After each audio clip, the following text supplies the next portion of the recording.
Okay, so we'll go ahead and get started. This will be our FE review. Hopefully, there's only civils in this. By the way, this is all going to be recorded. So if you need anything or if I'm going too fast, all of this will be recorded and posted on Canvas. So this is going to be our review for the surveying section or geomatics. Okay, so let's look at what's going to be covered as far as geomatics and surveying on the FE exam. Okay, you can expect anywhere between 6 and 9 questions. Okay, so maybe not as much as statics or some of the other ones, but still a good amount of questions. Now they have 5 topics. You'll notice topic A is anything to do with angles, distances, and trig, which again, if you've had this class with me before, you'll know that the math isn't really that bad. Trig's probably the hardest math you'll see. Okay, then we have area computations, earthwork and volume. We'll look at coordinate systems, and then we'll finish up with leveling. Okay, and we're going to try to do an example or two out of each of these 5 categories or topics that you'll see on the FE exam. Okay, so again, I want to point out for those of you who saw me in the statics review, I'm going to be using the new FE reference manual, which is version 10.1, and that became effective just a few months ago in July. Okay, so now if you look at all the other big topics like transportation or structural or geotech, all of those have their own section under civil engineering. You go in the reference manual, you see civil engineering, and then you can just find the geotech section. Well, surveying doesn't really have its own section, but if you notice, it's on the transportation section. That's where you'll see like the horizontal and vertical curves, stuff like that. It has its own page, which is on page 308. So all the equations you see me using today are mainly going to be on page 308, and that's in the transportation section. Okay, again, if you need anything trig related, that'll be in the math section on page 37. Okay, and again, you probably won't need any trig. It's pretty much common knowledge. So with that, let's jump into our first topic here, angles. Okay, if you have anything angles, distance, trig, these type of questions, the page 308 won't really help you out. But what will help you out is page 37, which has all the trig identities. Okay, so you have cosine, sine, tangent. But again, you probably shouldn't have to switch to page 37 to find this info. Okay, if you're not really sure what sine, cosine, and tangent do, congrats. I don't know how you made it to senior year. I mean, because you've been using this stuff for years already. This probably won't help you out. It would probably just slow you down. So let's look at a couple of examples that we would use trig on in a typical surveying problem. Again, if you have these handouts, I posted this on the Canvas page. You can follow along and work on these as we go. Okay, so the first example we'll look at, and for those of you who are in my geomatics class right now, you've probably seen azimuth and bearing, so this is just a refresh. If you haven't had geomatics, hopefully this will help. You can know the difference between azimuths and bearings. So an azimuth says it's an angle, say start north and go around clockwise the different degrees up to 360. So if you want to describe a line, you would say its azimuth is some number between 0 and 360. Okay, if it's 0 or 360, it's pointing north. 90 degrees would be pointing east. 180 is south. 270 is west. And right back up to 360 takes me back to north. That's how you describe an azimuth. Now a bearing is the same, it's just a different way to describe a line. You always start with north or south, and then tell me how far east or west do I go. Okay, so it's always written like south, this many degrees east, or north, this many degrees west, and so on. So that's just different ways to describe a line. So let's look at these 4 here before we move on. Okay, so the first one, we have this line here. We're trying to find its azimuth. So it's saying start north, go 70 degrees. Hey, that's an easy one. Its azimuth is just 70 degrees. It's pretty easy. Its bearing, remember we start north or south and then describe going east or west. So it's telling me start north, go 70 degrees east. So I would write that as north, 70 degrees east. And that would be 2 different ways to describe the same line. Okay, let's look at this next one here, part B. Now it's saying we're going in the southeast direction. So its azimuth is start north, go clockwise 90 degrees to get to east, plus tack on another 55. If you're doing the math, that's 90 degrees plus 55 degrees, which is 145 degrees. I always like to go, hey, how far east, get in the right quadrant, and then add or subtract the values from there. Okay, its bearing, this one's a little tricky. It's saying start south, now how far east do I go? A lot of people would mess up and say 55, but that's not right. We need to find this little piece here, that angle theta. Okay, well, if you know from south to east is 90, I know that theta has to be 90 degrees minus 55, which is equal to 35 degrees. So if I'm writing the bearing, it's south, go 35 degrees to the east. Okay, that's the same way of describing an azimuth of 145. These two lines are the exact same thing, just written in different ways. Okay, let's go forward to C now. Again, I don't know about you guys, to me azimuths are just easier to comprehend and understand. An azimuth here, let's look at C. Start north, 90 gets you to east, 180. 270 gets me west, plus we have to add another 45. So I'm going to write 270 degrees plus another 45 degrees, which puts me at 315 degrees. That's my azimuth for that line on part C. Okay. If I'm looking at the bearing, remember it's always start north or south. This one's going north to the west. I don't know this angle here, again, theta, but you can just look at it and say, hey, this is 90. That guy's got to be 45 for theta. So this bearing is north 45 degrees to the west. Again, same way of drawing a line, 315 north, 45 degrees west, it's the same thing. Okay, last one here. We have this guy now pointing in the southwest direction. So its azimuth is start north, 90, 180, plus another 80. So 180 degrees plus another 80 degrees. That puts me at 260 degrees, almost west at 270. Okay. Now its bearing, this one's probably a little easier. We're starting south, going 80 degrees towards the west. So this one's easy. It's south, 80 degrees west. Now these problems, it's really not that hard. The math, I mean, you guys have done, steel and concrete, traffic, all this tough stuff. This isn't really hard. You just have to know, hey, what's an azimuth? What's a bearing? I can almost guarantee you they'll put something like this on there because, hey, I mean, they don't have to put it in the reference manual. You just either know it or don't. The only way you can get tripped up is using the wrong theta. Remember, it's north, go this far west. That's pretty much the only way I can see them tricking you. Okay, now more of a trig problem, example 2. Again, I know we're going fast. We have a lot to cover here. Example 2, and for those of you who have me in Geomatics right now, we've seen this example a few weeks ago. It's saying determine the height of a church steeple, assuming that the ground is level. The instrument, which we use as a total station, is set up 850 feet away, and the telescope is 5.5 feet above the ground. The telescope is sighted horizontally to a point 5.5 feet from the bottom, and the angle to the top is 28 degrees 20 minutes. How tall is the church steeple?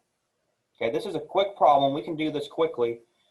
I'm going to see the church steeple. I'm going to draw this guy here in blue. This is like a church steeple that we're trying to find the height of. Okay, and we have level ground. And over here, we're going to set up our instrument, which a total station or a level, we usually just draw it like this. And it's saying that it's 5.5 feet above the ground. And it's pointing a line perfectly horizontally to a point that's 5.5 feet above the ground. And then it says you point your angle up to the top and you record this angle here, theta, as 28 degrees, 20 minutes. So it's saying, how tall is the church steeple? Well, if we know this guy's 5.5, let's just use a little bit of trig and solve for x. We're pretty much done with this problem. Okay? It is telling us also that this guy is 850 feet away. Okay, so one thing I want to point out is if you have taken geomatics, 28 degrees, 20 minutes probably doesn't intimidate you. But if you haven't taken geomatics, this 20 minutes, again, the quick way of describing it is there are 20 minutes in an hour. So if you ever want to get this guy to decimal degrees, it's 28 degrees plus there are 20 minutes in an hour, or 20 minutes in a full degree. If we do that, we get 28.33 degrees. Okay, degrees, minutes, seconds, that's something you kind of have to know how to go back and forth on. You're probably familiar with this. So that's something we need to know.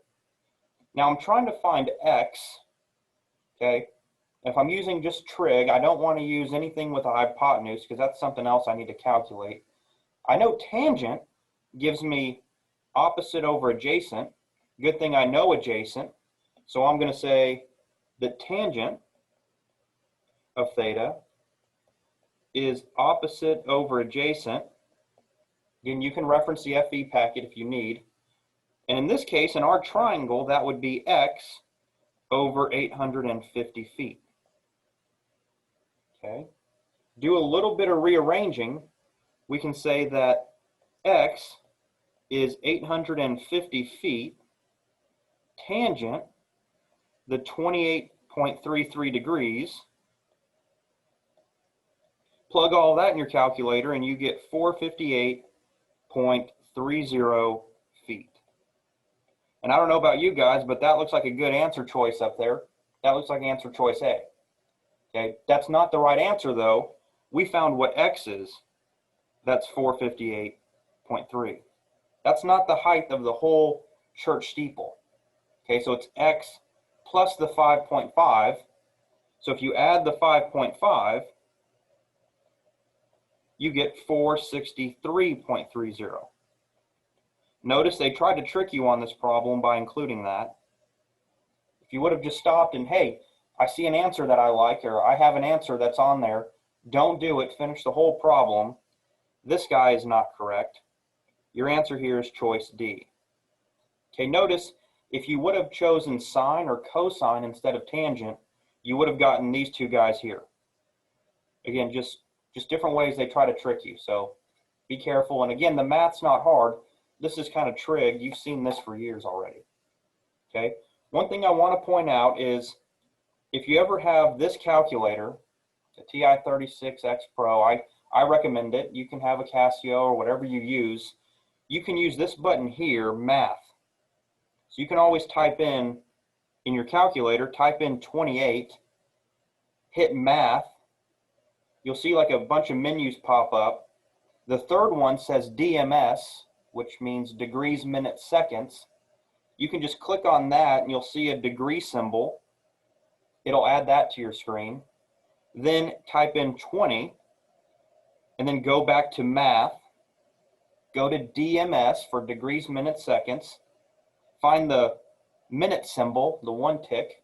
Again, 2 ticks is seconds. Hit enter and it'll give you 28.3333 and so on. Okay, and you're like, well, I could do this one quickly in my head. That's cool. But if you ever have a number, 28.333 or whatever it is, and you want to go back to degrees, minutes, seconds, that's kind of tedious. You can always, again, go to the math button over here, somewhere in the third section, it'll say DMS.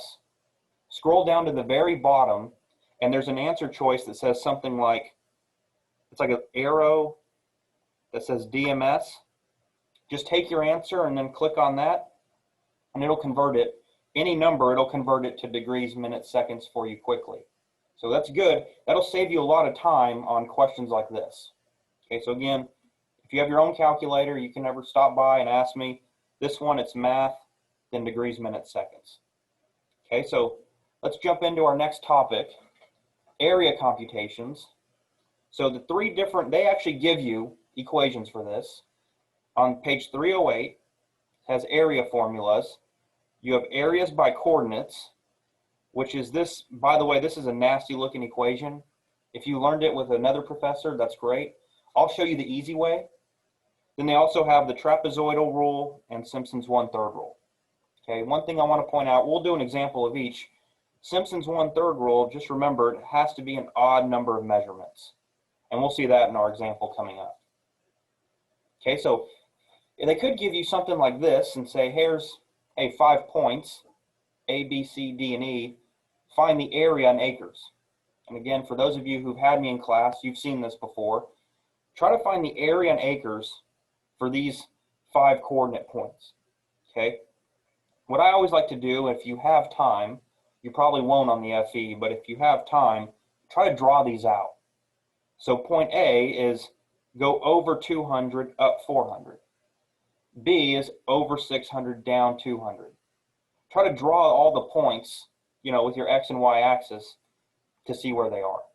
Okay, but for me, I'm going to show you how to use this nasty looking equation, area by coordinates. We'll find that doing the easy way. Okay, the easy way, quick, 3 easy steps. One is write x1 over y1. Okay, so that's just whatever the x guy is divided by y1.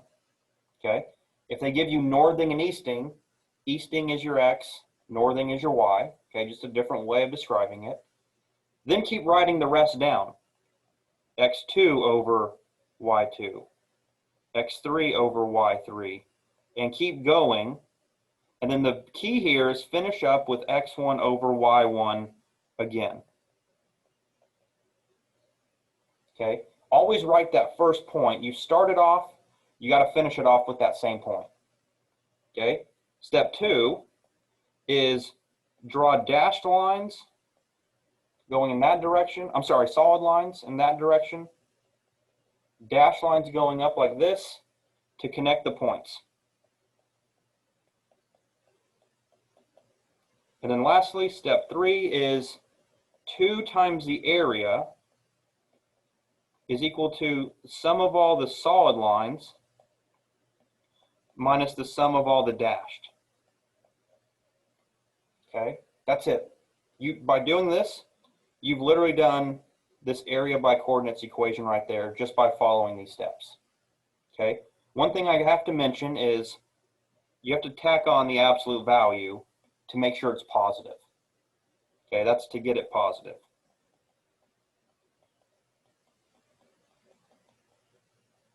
Okay, so let's do a quick example. That's using these numbers here. Following those same steps, I'm going to write down each point, x1 over y1. So I have 200 over 400, then 600 over negative 200, 300 over negative 5, negative 300 over negative 350, negative 250 over 300. And then remember, I'm just, again, writing x1 over y1. Go to the very end and write the first point again.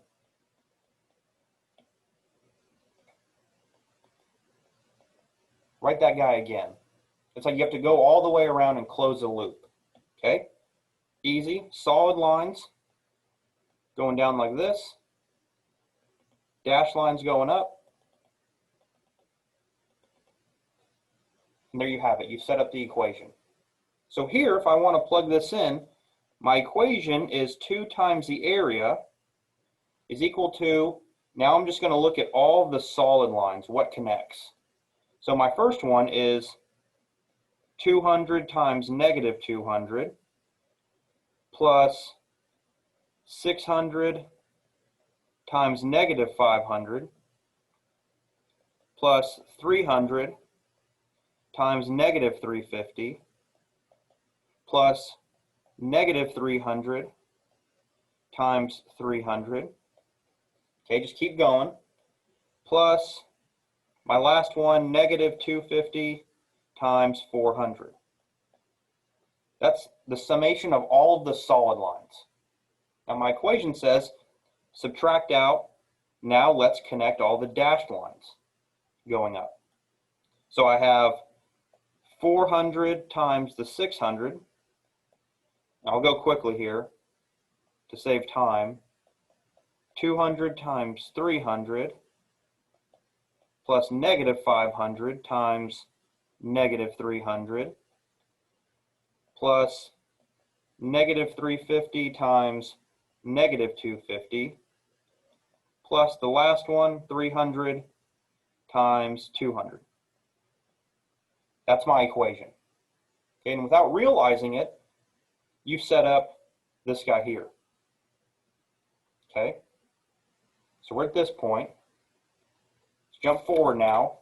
If I simplify that equation, I have 2 times the area is equal to, if I sum up the first guy, negative 635, okay, sum up all the dashed lines, I get 47,700. So my first answer here, this whole guy came out to negative 635 minus a positive, the second term came out to be 477. Okay, so you're taking a negative 635, adding another negative 477, I get negative 1,112,500. Okay, so you're thinking, what's a negative area? Is that like a hole in the ground? No, it's not. It's, remember, we have to take absolute value, which means we have 1,112,500. Well, that's one of the answer choices, but no, here we're multiplying feet by feet, so this guy's in square feet. That guy's not correct. Okay, so then you're thinking, well, let's convert it to acres. So let's multiply that by 1 acre over how many acres are in a, how many square feet are in an acre. If you've had me for hydrology, it's 43,560. That number you've seen a lot. Notice the square feet go away, and we're left with 25.54 acres. Again, another answer choice. That looks good. By the way, if you ever need this guy, that's FE page 2 for conversions. Okay, you're thinking, well, 25.54, I got in acres now. That's good, right? No, it's not. That's, again, 2 times the area. So this guy's not correct. It's not 25.24. We have to divide this guy by 2, and we get 12.77 acres, which is our final answer. Answer choice B. So I know this problem took a little bit of time to set up, but again, if you have a couple minutes, they kind of expect you to do it this quickly. Okay, without spending too much time, let's jump forward. Example 4 here. Say you have some, again, we're going to use the trapezoidal rule and Simpson's 1/3 rule. These are perfect if you have regular intervals with different measurements going up and down. Pretty much like the clever name of a trapezoidal rule. You know, you have a trapezoid, 2 different heights, the common base. Okay, so if we're going to do the trapezoidal rule here to find the area, we're going to do both, by the way, but let's do trapezoidal first. The equation, if you remember, says the area is the common width that never changes. So for this example, that's the 30, times h1 plus hn divided by 2 plus h2 plus h3 plus so on plus hn minus 1. Now this kind of looks confusing if you're new to all of this. You'd be thinking, well, what's what? I always like to number them and say this is the first one, the second, third, fourth, fifth, and sixth piece. So this kind of tells me, okay, h1 is this guy. N is the last one, which is 6. So if I just plug this into my equation, my common interval is 30 feet wide. Okay, first and last, that's 34 feet plus 23 feet, the last one, divided by 2, plus, now just add the others, 21 plus 23 plus 29 plus 31. Plug all that in your calculator and you'll get 3,975. Again, we're multiplying feet. All this adds up to be units of feet. We get square feet. So this was just an example to show there are no answer choices, but it's just showing how to use the equation. Okay, again, to me, trapezoidal is really easy to use. It's easy to understand. Literally, it's taking the area of a trapezoid and then just summing it up. Not too big of a deal. Okay, let's do this now using the Simpson's 1/3 rule. This equation's a little tricky. Okay, remember it said there has to be an odd number of intervals. We have 2, 3, 4, 5. We have 6. This is kind of tricky though. You can only use Simpson's 1/3 rule if there's an odd number of intervals. So what we're going to do is use Simpson's 1/3 up to the first 5 intervals, and then just tag this guy on and add that area at the very end. Okay, so we have 6 intervals. Use 1 through 5, then add the 6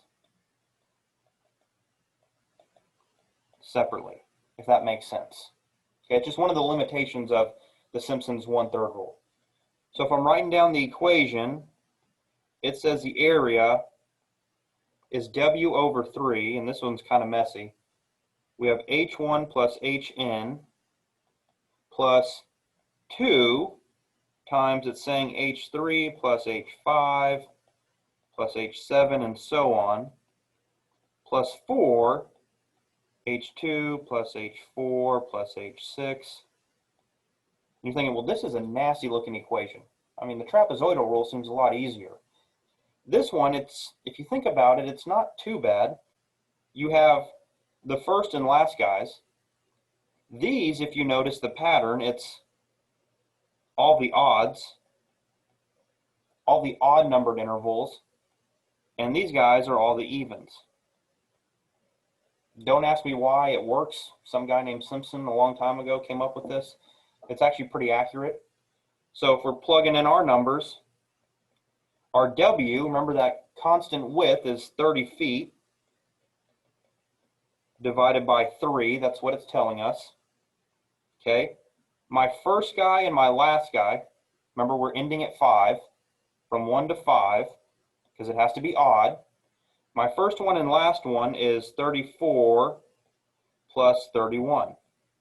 Okay, that kind of finishes us off that guy and that guy. Then it's telling me plus 2 times all the odds. But remember, you've already included the first and the last. The only odd number left in the middle is 3. So my equation becomes 2 times 23 feet. You've gotten rid of that guy. All the odds that are in between the front and the first and the last. Plus 4 now times all the evens that are between here, which is 2 and 4. So I'm going to add 21 feet plus 29 feet. Plug all that in your calculator and you get 3,030 square feet. And that, again, it looks like a good answer. That right there only tells me the area up to the 5th interval. That's this area here. So if I want to find the area of this last trapezoid and just add it, okay, again, area of a trapezoid is base times not this height, not that height, but the average of the two. So if I want to find the area of, I'm going to call it 5 and 6, that's equal to not the 31 and not the 23, but the average of them, that's just to bring the heights even, times the base times height, times 30 feet. This guy gives me another 810 to add on. So now if I just add these two guys together, my total area, just add the 3,030, add the other 810, again 330, add the 810, we get 3,840 square feet. Again, it's just two different ways to calculate the same area. Notice 3840, pretty close to what we had with trapezoidal. It's only off by about 100 square feet or so.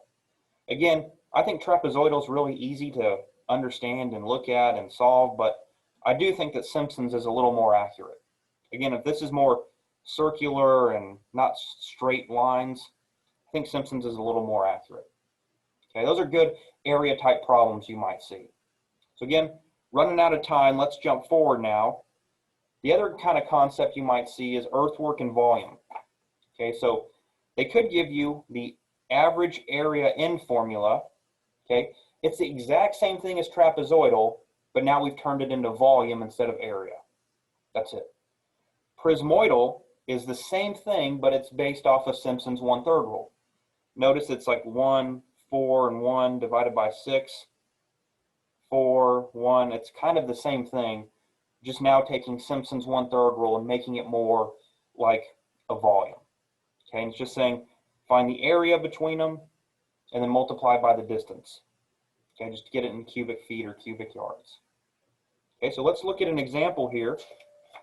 Okay, we only have one example. I can see them giving you something like this, saying the cross sections along a proposed roadway are given.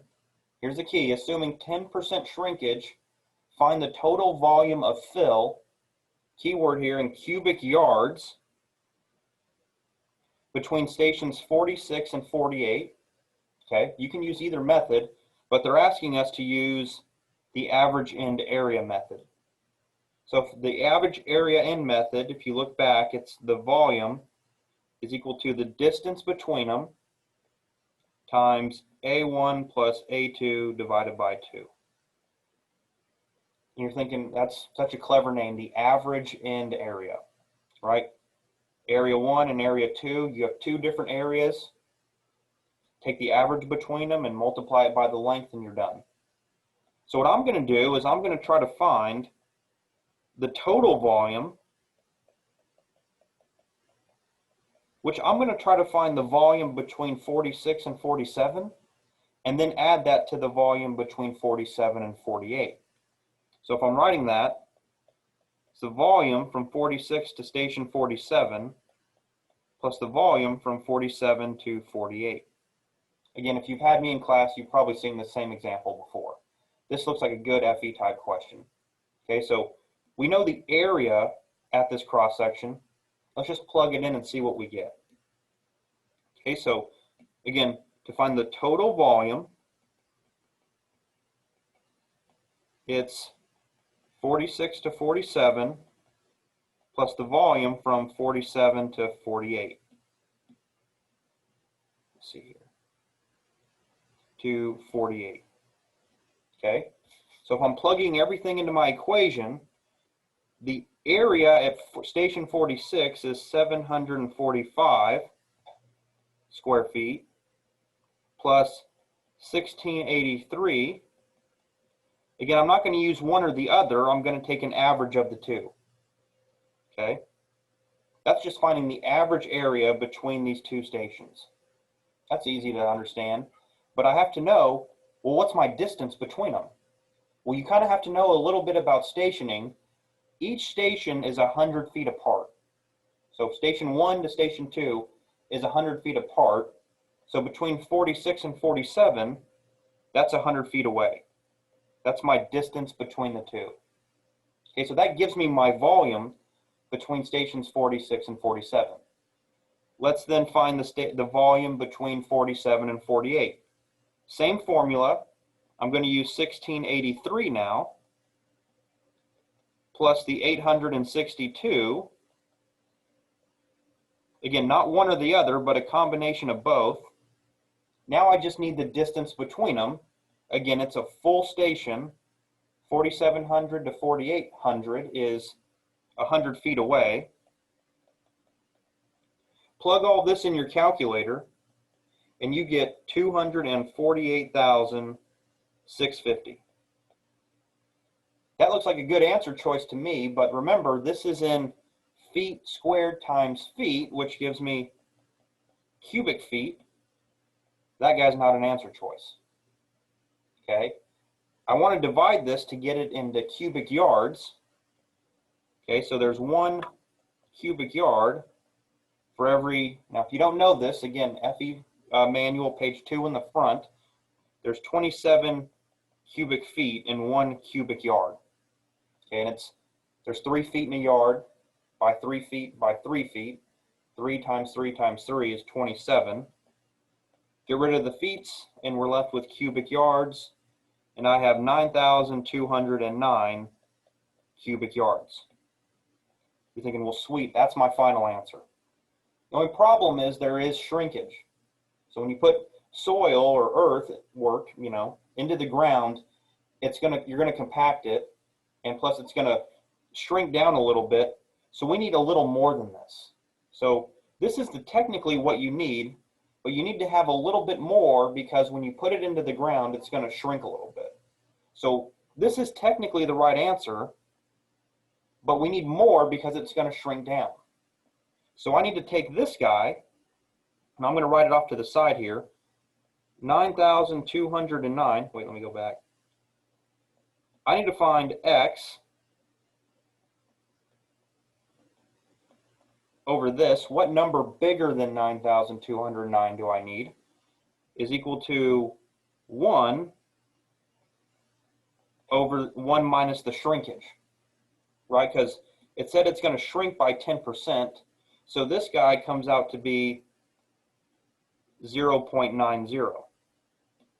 Okay, so you can just cross multiply 9,209 times 1 divided by 0.9 gives me x.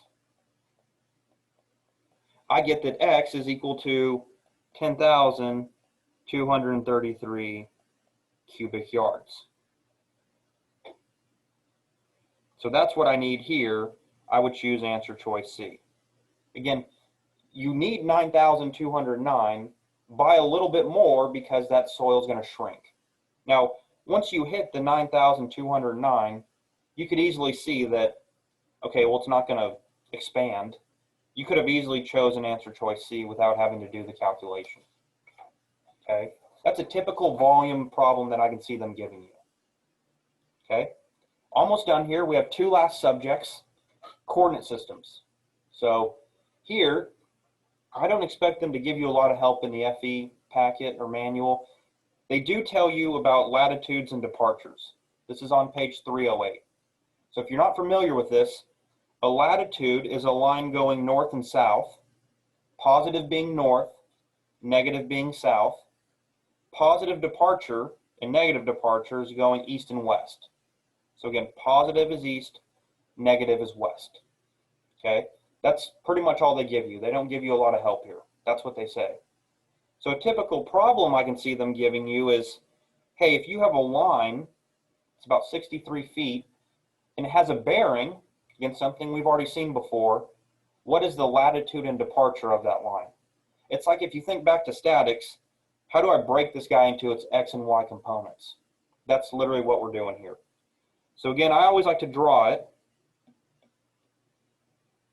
I always like to draw my north, south, east, and west. Here, we have a line that's 63 feet,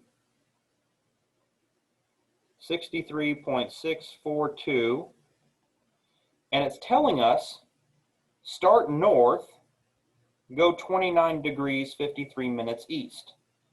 So I'll put that guy here.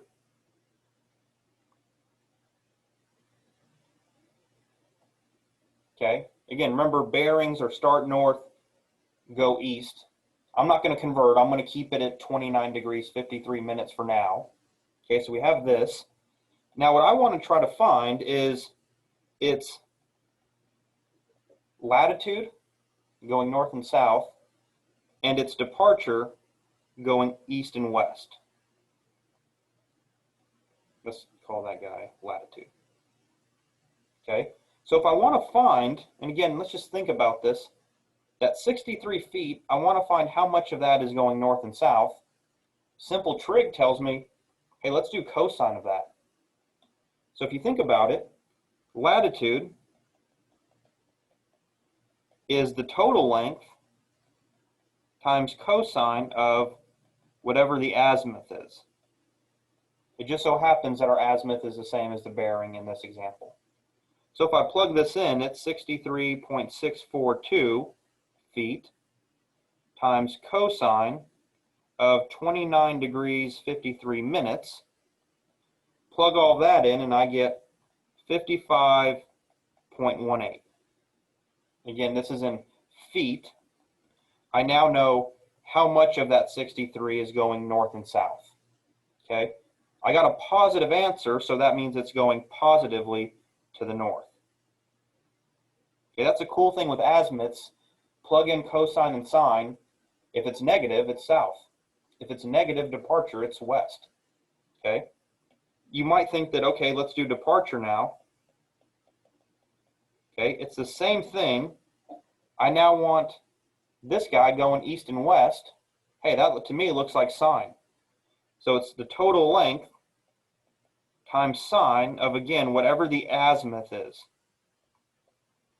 So if I plug this in, I have the 63.642 times sine of 29 degrees 53 minutes. Plug that in your calculator and you get 31.71. Okay, again, you can always in your calculator write 29, find that degree symbol like we said earlier, find the minute symbol. It'll take care of it all for you. Again, this is in feet. I got a positive answer, so it is going to the right or to the east. And that's your final answer.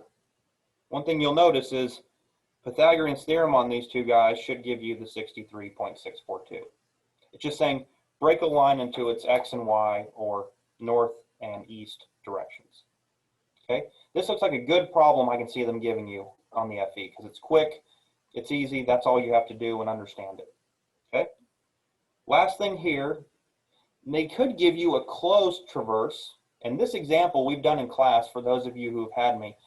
They could give you what's known as a closed traverse, which is a bunch of lines that close off.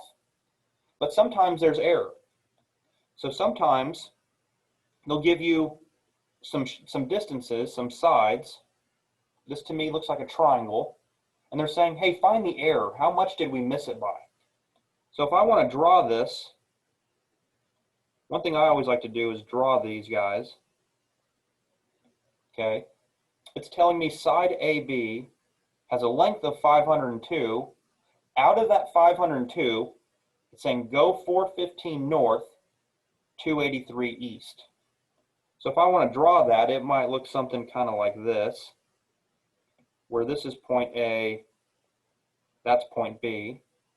C is now 374 feet, going south 210, east 309. So if I'm just plotting that, it might look something like this to get me to point C. Okay. Then A is saying, to get back to A, I'm going to go 626 feet. Of that, it's going to be going south and a lot west. So it's going to come all the way back towards A. Okay. Now it should close off and end back at A. The error is when it doesn't happen. So what we do for that is the reason we have latitudes and departures is we want to see, hey, did you go as far north? Did you come back down south enough? You went east, did you come back far west enough? So what I'm going to do is just add up each column. So this guy is 415. If I add up the south column though, I get 414.67. Notice I missed it.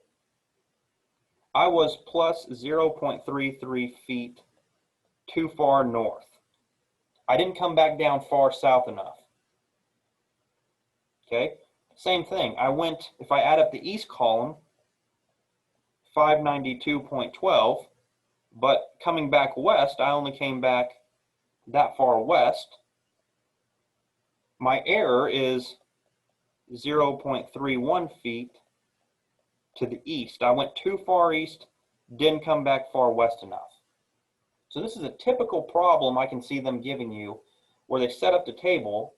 Again, actually doing all of this would probably take an entire class period to correct and fix each line and all of that. So I can see them giving you something similar like this, where your error in the latitude is 0.33 and your error in the departure is 0.31. Those two numbers we just found. Again, Pythagorean's theorem of those two guys would tell you how much you missed it by. Again, simple problem I can see them giving you. Okay, couple minutes left. Let's do our last topic, leveling. Now here, they don't give you any help in the FE manual, nothing. Leveling's a huge topic, but they don't give you any help. So let's look here. This is all, do you know it or do you not know it? So if you remember from this class, we have a Philadelphia rod. How would you read this? Okay, this is I honestly can almost guarantee this would be on the FE, because it's something, if you've taken surveying, you know it. If you haven't, you don't know it. It's just simply, do you know how to read this? Again, for those of you who had me in class, this was on the exam. Okay, so if you look through a Philadelphia rod, you see this. So one thing I want to point out on how to read these is you'll see a little red number. Again, if the textbook were not in black and white, this red number 4 tells me that's the foot mark. So that's a full foot. Okay, that little 4 is equal to 4 feet high. They place those so that you can see them. Okay, then the 6, 7, and 8 is 0.10 feet increments. Okay, then you'll notice that we have a white space and a black tick. Those, if you'll notice, are the same width, which are both 0.01 feet in height. Okay, so if you want to read this, the 4 tells me I'm in the 4 foot range. Okay, 4.6 is right here. 4.7 is right there. 4.8 is up there. Then you just see, if you go up a white tick or space, that's 4.61, 6.2, 3, 4, 5, 4.66, 4.67. I'm up here at 4.68, or 4.7, 4.69, 4.68. Okay, that's how I would see this type of problem, 4.68. Notice it didn't take a lot of time. It's either do you know it or do you not. Okay, I can see them giving you almost something like that. Okay, last example here. This is our last problem we're going to do. Say they give us, and I had students last year that told me, hey, I'm glad I took geomatics. I now know what this means. I had friends that did not take geomatics. They don't know what any of this is. It's almost a gimme problem. Okay, so they can give you, they'll call it a differential leveling sketch, okay, from a field book. They give you the benchmark elevation here at 1. This is our level. These are those Philadelphia rods. And this is benchmark 2, the elevation we're trying to find. Okay, so usually with leveling, you start with something that you know, and then you, as a benchmark, and then you work off of this and start your survey. So if this guy's 225, my ballpark answer down here at benchmark 2, I expect to be obviously downhill just by looking at it. So right off the bat, I can say, you know what, answer choice D is out. I'm not going to choose that guy. Okay, so let's look at how we set this up. And again, we're going to go quickly for the sake of time here. Okay, so if you see leveling notes, if you ever want to set this up, your first column is always your station. Okay, a station is wherever you place the Philadelphia rod. So we have 4 stations here. We have benchmark 1, we have TP1, which is a turning point, we have turning point 2, and lastly benchmark 2. Okay, here the next column, we call this a back sight. That's if you're ever looking backwards at a point to the left. What's the reading? Okay, then we have our foresights. If you're ever looking forward positively or to the right, what do you put down? And the last column is what you're trying to find, as you can imagine, the elevation in feet. Okay, so let's fill in this first part, add it all up, and see what we get. Okay, so benchmark 1, that's here. Let me go back. That's here. Back sight, looking backwards to it, I got 2.12. Okay. My elevation there was 225 feet. What I want to point out is, did we ever look forward to the right at this guy? No, we never looked forward. We always leave that as a dash. Because you're never looking forward, you're always backsighting off of what you know. Okay? Turning point 1, 1.84 is when I looked backwards at it. When I looked forward at it, it was 5.69. Turning point 2, when I looked backwards, it was 3.29 feet. When I looked forward, it was 4.07. Okay?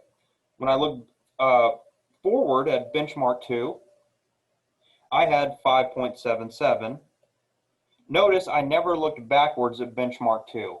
So again, kind of like in the beginning, we have a dashed line. So if you want to look at this, how to add this up, if you know this guy's 225, add 212, that gets me on this line, subtract 5.69, and I'm here at turning point 1. So my equation is 225 plus 2.12 minus 5.69, that puts me at 221.43. Again, that's one of the answer choices, but it's not right.